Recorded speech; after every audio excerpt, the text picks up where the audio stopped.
अच्छा, जब भी ये गाना बजता है हमेशा कोई ना कोई ब्यूटीफुल हीरोइन एंटर करती है, लेकिन अब आज आपको देखने को मिला कि इस खूबसूरत गाने के पीछे उसके जो रचयिता हैं वो कौन है? समीर साहब। एक बार जोरदार तालियां हो जाएं। आइए समीर साहब, आपका बहुत बहुत स्वागत है।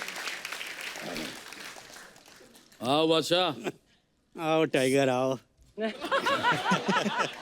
कपिल, आज रियल जंग होने वाली है। अरे सर, मजा आने वाला है आवाज और लफ्जों का जो है हंगामा आज होगा। इतना सुपर डुपर हिट कॉम्बिनेशन आज हमारे साथ है।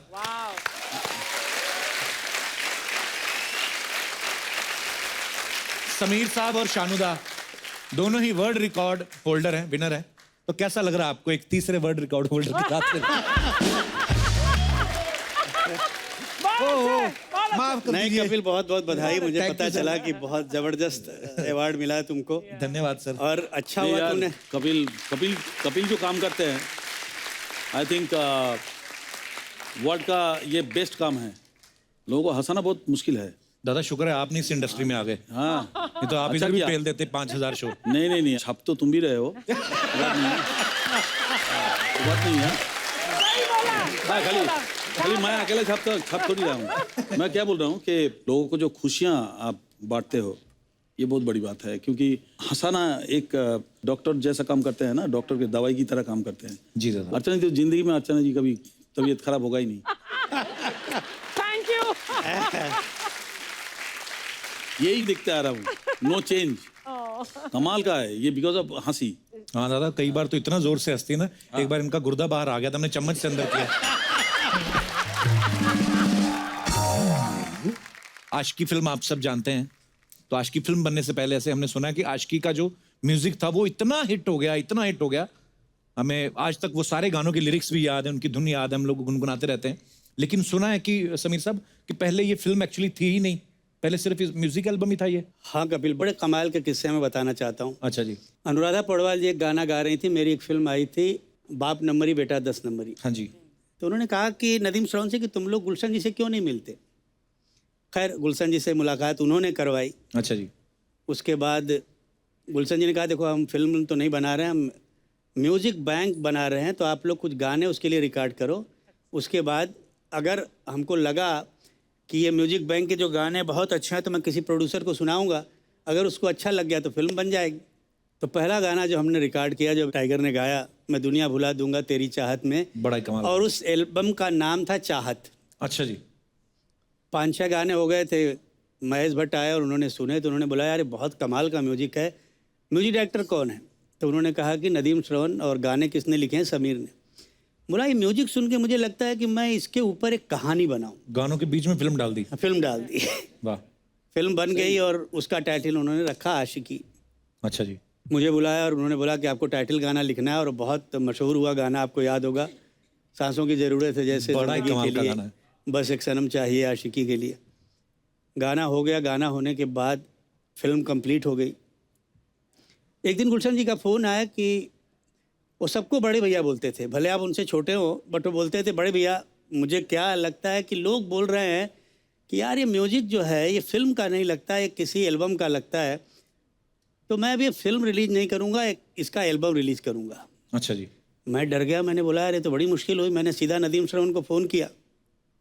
वो लोग भाग के आए और महेश जी के पास हम लोग गए। हमने बोला महेश जी ये तो बड़ी प्रॉब्लम हो गई, गुलशन जी बोल रहे हैं फिल्म नहीं रिलीज़ करेंगे। वो बोले अच्छा चलो मेरे साथ आओ। हम तीनों गए। जैसे ही महेश जी ने एंट्री ली तो गुलशन जी ने सुन लिया आवाज़ कि महेश जी आया, और डरते बहुत थे महेश भट्ट से। अच्छा जी। हम अंदर गए तो उन्होंने बोला कि गुलशन जी मैंने सुना है कि आप आशिकी फिल्म रिलीज़ ही नहीं करोगे। बोले नहीं भैया, लोग बोल रहे हैं कि बड़ा प्रॉब्लम है, इसका म्यूजिक तो अच्छा है मगर एल्बम का म्यूजिक लगता है, फिल्म का नहीं। अच्छा जी।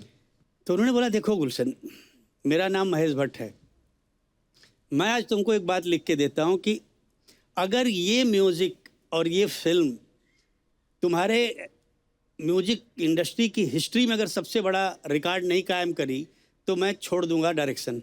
वाह। My God. गुलशन जी ने बोला अच्छा अगर आप ये बात बोलते हैं तो पेपर पे साइन करेंगे?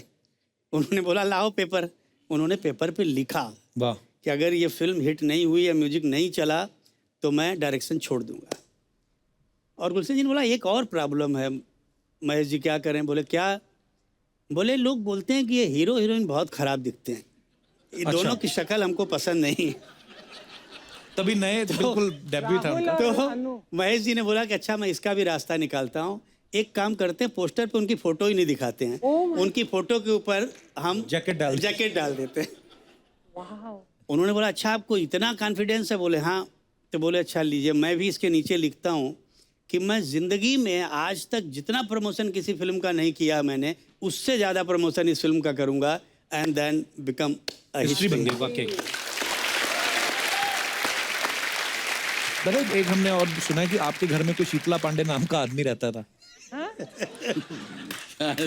ये उनके बारे में कुछ बताएंगे? तुम पूरा रिसर्च करके आए हो। एक्चुअली समीर साहब का पहले नाम सुना कि शीतला पांडे था, मैंने सुना तो मुझे लगा यार शीतला पांडे मतलब ये कोई एस्ट्रोलॉजर है। आपका नाम शीतला पांडे था? अच्छा तुम्हारा भी कोई टाइगर? दादा हमने सुना है आपके घर में भी केदारनाथ भट्टाचार्य रहते थे। शीतला पांडे जी और केदारनाथ भट्टाचार्य बड़े सारे राज खुलने वाले हैं। और बड़ी कमाल की कहानी है, जैसा तुमने कहा कि करेक्ट मेरा जो ओरिजिनल नाम था वो शीतला पांडे। क्यों नाम रखा गया, हमारे यहाँ गांव में अजीब किस्सा हुआ करता था। अगर जिस दिन आप पैदा हुए जी उस दिन अगर कुछ हादसा हो गया तो आपका वो नाम रख दिया जाता था। जैसे हमारे यहाँ एक आदमी पैदा हुआ तो उस दिन झगड़ा बहुत हो गया गांव में। अच्छा जी। तो उसका नाम झगड़ू रख दिया। तो बोले वर्ल्ड कप जीता तो बोले उसका नाम कप रख दिया। तो बोले यार ये अजीब मुश्किल है। तो मेरी दादी, जब मैं पैदा हुआ तो मेरी दादी के सपने में वो शीतला माता आई थी। तो उन्होंने कहा कि इस बच्चे का नाम आप शीतला रख दो। अच्छा रख दिया बचपन में, मुझे मालूम नहीं। जब मैंने पहली कविता लिखी तो मैंने उसके नीचे अपना नाम लिखा। तो जितने मेरे दोस्त थे बोले यार ये किसी शायर का नाम नहीं लगता है, बहुत सर का क्लर्क आदमी होगा, कोई बैंक में नौकरी कर रहा होगा, इसका नाम चेंज करो। फिर मैंने नाम चेंज कर दिया।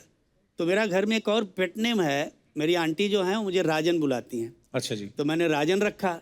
फिर रिएक्शन आया कि यार ये बड़ा अजीब लगता है, किसी राजा महाराजा का नाम लगता है राजन। मतलब फिर मैंने उसमें से एक और वर्ड काट दिया। फिर मैंने अपने नाम के साथ लिखा शीतला पांडे राज। अच्छा जी। तो बोले ऐसा लगता है किसी सस्पेंस फिल्म में लिखने वाला राइटर है। फिर उसको हटा दिया। फिर मैंने देखा एक दिन एक नावल जो है बहुत खूबसूरत नावल था, उसके नीचे उस राइटर का नाम समीर था। अच्छा जी। तो मुझे बहुत खूबसूरत लगा। तो मैंने बोला यार एक काम करता हूँ, मैं ये समीर नाम रख लेता हूँ। समीर नाम रख लिया। तो जब वो नाम लिख के मैंने कविता लिखी तो लोगों ने बहुत पसंद किया और तब से मेरा नाम समीर हो गया। वाह क्या बात है। अरे समीर साहब का और लिखा हुआ गाना और शानुदा का गाया हुआ एक गाना है, परदेसी परदेसी जाना नहीं मुझे छोड़ के, राजा हिंदुस्तानी का ये गाना। ये गाने ने रेडियो स्टेशन से लेके रेलवे स्टेशन तक पैसा ही पैसा कमाया। ये सवाल अर्चना जी का था, कहते कि रेलवे स्टेशन से आपको कभी रॉयल्टी आई है? मुझे वो गाने का आपको मालूम नहीं है, वो गाना मेरे को धर्मेश दर्शन जी ने रिकॉर्ड कराया था। हाँ मुझे अरे उसका इमोशन से तो मैं पागल हो गया था। धर्मेश गाना सिखाते सिखाते रो दिया 2 बार। वो इतना दुखी होता है, सानू जी इस जगह पे आप ऐसा इमोशन लगे।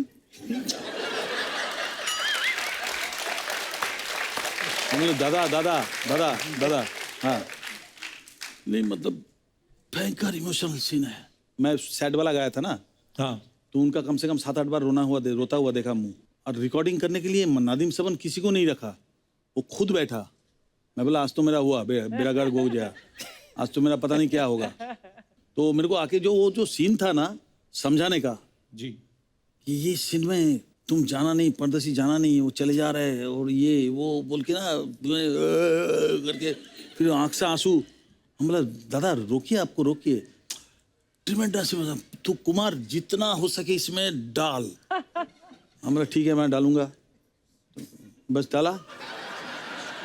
बहुत इमोशनल आदमी है। और क्या कमाल की फिल्म थी राजा, बहुत ज्यादा इमोशनल था और कमाल के गाने। अरे समीर साहब ऐसे सुना है जब आप बनारस हिंदू यूनिवर्सिटी में पढ़ते थे तो आपका किस्सा किसी ने सुनाया था हमें बड़ा मजेदार, कि बोलते कि आपको जबरदस्ती स्टेज पे चढ़ा दिया था किसी ने जब आप स्टडी कर रहे थे। तो वो क्या किस्सा था समीर साहब? स्टेज पे आके बोलना और लोगों को हंसाना बहुत मुश्किल काम है। मैं शुरू में लिख रहा था और लिखना शुरू ही किया था जी। तो दोस्तों ने कहा कि आज हमारे कॉलेज में एक मुशायरा है। अभी मैं उसी कॉलेज से था, तुमको मुशायरे में आना पड़ेगा। अच्छा जी। मैं गया और मेरा नाम वहाँ डाल दिया गया। मेरे पहले 3 शायर मेरी उम्र के नौजवान शायर आए और उनकी जो दुर्दशा हुई है, केवल जूते चप्पल नहीं फेंके गए, बाकी सब कुछ हुआ। बाप रे, गालियां क्या क्या लोगों ने, भगाओ भगाओ, यंगस्टर्स के सामने कुछ बड़ा बोलना। मुश्किल होता है। मेरा नाम अनाउंस हुआ कि अब आपके सामने हमारे ही कॉलेज के शायर समीर साहब आएंगे, और मैं ऑडियंस में बैठा हूँ जैसे ये लोग बैठे हुए हैं, अच्छा जी, और मैं जा नहीं रहा हूँ। 3-4 लड़कों ने, दोस्तों ने मुझे उठाया, ले जाके स्टेज पे डाल दिया। अच्छा जी, अब मैंने कहा ये तो मैं फंस गया, अब करूँ क्या। लकली सब यंग क्राउड था, नए बच्चे थे, तो मैंने बोला अब इनके पसंद का कुछ सुनाऊं तो मज़ा यहाँ आए। तो मैंने 2 पंक्तियाँ सुनाई कि लड़के लड़कियों से पूछते हैं कि क्यों लड़कियाँ राज हमसे छुपाती हैं, वाह, क्यों लड़कियाँ राज हमसे छुपाती हैं, उम्र हो 26 की तो 16 बताती हैं। वाह, अब ये बोलना था कि सब लड़कियां एक कॉर्नर से खड़ी हो गई, बोले ए हमारी लाइन सुना, नहीं तो स्टेज से उतरने नहीं दूंगी। अच्छा। अरे मैंने बोला ये मैं क्या करूं, ये तो पहली लाइन तो लिखी हुई थी, सुना दी, अब क्या करूं। तो मैंने वहीं लिख के तुरंत सुनाया कि लड़कियां पूछती हैं कि क्यों लड़के भी राज हमसे छुपाते हैं, क्यों लड़के भी राज हमसे छुपाते हैं, शादीशुदा हों तो कंवारे बताते हैं।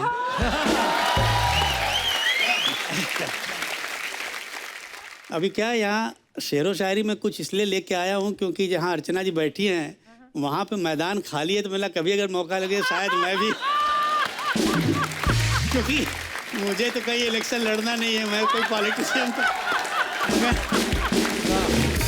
एक अर्चना जी के ऊपर मैं एक चंद शेर, चुकी है हमारी बहुत पुरानी दोस्ती है इनसे। इरशाद। वो कौन है जो तेरे हुस्न पे फिदा नहीं, वाह, हाय हाय, वो कौन है जो तेरे हुस्न पे फिदा नहीं, वाह, मैं बोलता हूँ और कोई बोलता नहीं। क्या बात है, क्या बात है, वाह। शुक्रिया शुक्रिया शुक्रिया शुक्रिया। Thank you Sameer, thank you so much. क्या है कपिल, बात वही होती है कि जब आप दिल से कहो और दिल पे जाके असर करे। क्या बात है।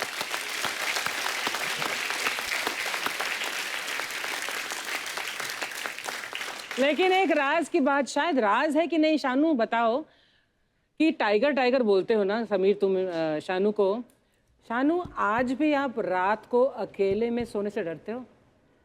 वैसे ये मत पूछना मुझे कैसे पता है, हाँ? हमारी दोस्ती है, मुझे पता है ना? बिल्कुल बिल्कुल सही बोला हाँ? कि मैं रात को अकेला नहीं सो सकता। ये पता है पीठ में कुछ भूत का डर होता है। अरे ये सीरियसली मानता है ना हाँ, इतने seriously। सालों से। मैं जिस अभी साइड में सोऊंगा ना, लगता है मेरे पीठ के पीछे कोई भूत भूत खड़ा होगा तो फिर क्या होगा।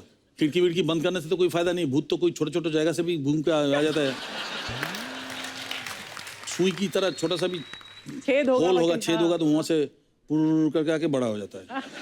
तो अभी उसको तो तुम रोक नहीं सकते। हाँ, तो मैं क्या करता हूँ कि कहीं भी जाता हूँ, या तो मेरे साथ कुट्टी सोता है, अच्छा, जो कीबोर्ड पे है। हाँ, ऑल ओवर अमेरिका या कहीं भी टूर कर रहा हूँ, ये सोता है, या तो मेरे साथ कोई भी जाता है, एक को पकड़ के मेरे साथ सुलाता हूँ। मुझे लगा इतने सालों बाद अब तो गया नहीं। नहीं गया।